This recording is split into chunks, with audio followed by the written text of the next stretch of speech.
Jeg vil nu demonstrere, hvordan man hænger en svævehylde op. Det man skal bruge, det er en skruemaskine, et vatterpas, og så skal man ellers bruge skruer og ragplugs. Det man starter med at gøre, det er, at man finder den højde, man gerne vil have hylden hængende i, og så slår man en let streg hen langs væggen, og den bliver skjult af hylden, når den kommer op og hænge. Dernæst så tager man sin hylde, så holder man den op på væggen, og så mærker man cirka op center af hullerne til beslagene. Derefter så tager du dit beslag, så holder du den op til den blyantstreg, du lige har sat, sådan så selve stangen her passer med den blyantstreg der. Så mærker du op, hvor dine skruer skal sidde i begge sider.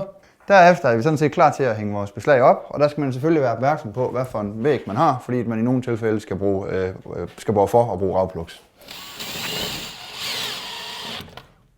Det er vigtigt, når man hænger beslagene op, at de to små stjerneskruer peger ned mod gulvet, fordi at man på den måde kan justere vinklen på hylden, hvis ikke den er helt vinkelret ud fra væggen. Når man skal have finjusteret afstanden imellem stængerne her, så er den nemmeste måde at gøre det på at afmontere bits fra skruemaskinen, og så skruer man egentlig bare skruemaskinen direkte på beslagene her.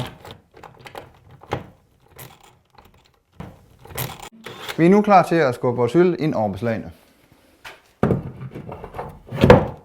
Hylden skal ikke fastgøres til beslagene, så nu er du sådan set færdig.